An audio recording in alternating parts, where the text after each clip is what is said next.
দেখো বন্ধুরা, কি নিয়ে আজকে হাজির হচ্ছে তোমাদের সামনে রাতের ডিনারে।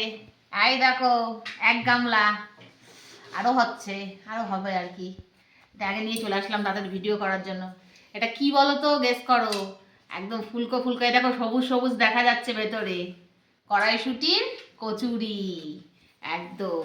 আজকে দুপুরে না আমার ছেলেটার একটু খাওয়া ভালো হয়নি বন্ধুরা। কেন বলো তো?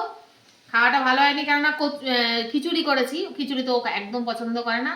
তো ওই কালকের একটুখানি রাইস ছিল, ওইটাই ও খেয়েছে। সেটা আমার আজকে একদম খাওয়াটা হয়নি। তাই জন্য আজকে ওকে মানে সন্তুষ্ট করার জন্য কচুরি করলাম। আর বলছে মা মাংস করো, আমি বলছি হ্যাঁ আজকে মাংস, আয় বদমাইশ।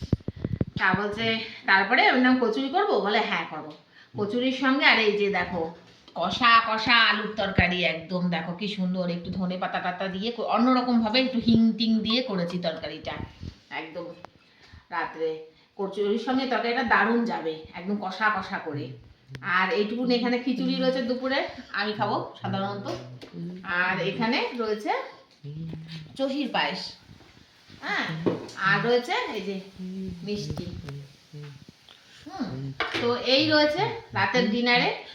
আর ডিনারটা দেখিয়ে দিলাম তোমাদেরকে। আর বেশি কথা বলবো না, এসব জিনিস সামনে থাকলে বেশিক্ষণ ওয়েট করা যায় না, বুঝলে তো, মানে একদম বেরিয়ে আসে। আর বিয়ে বাড়িতে খেয়েছি, কিন্তু বিয়ে বাড়িতে না, মানে দুই বিয়ে বাড়িতে খেয়েছি, কিন্তু মানে সেই গরম গরম তো না সেই ব্যাপারটা। সেই জন্য মনে হয় একটুখানি কেমন যেন, আর অত কিছু খাবারের মাঝখানে না এটা আর তখন স্বাদ পাওয়া যায় না ইয়ে করে। তাই জন্য ভাবলাম আজকে বাড়িতেই করতে। এই যে ফুলকো ফুলকি সুন্দর একদম, আর এই তরকারিটাও দারুণ হয়েছে, আমি বুঝতেই পারছি তরকারিটা ভালো হচ্ছে, দারুণ লাগবে, খেয়ে জমে যাবে। তাহলে দেখা হবে খুব শিগগিরই আবার নতুন একটা ভিডিওতে। ভালো থেকো, সুস্থ থেকো, আর আমার ভিডিও ভালো লাগলে একটা লাইক করে দিও। টাটা বন্ধুরা, শুভরাত্রি।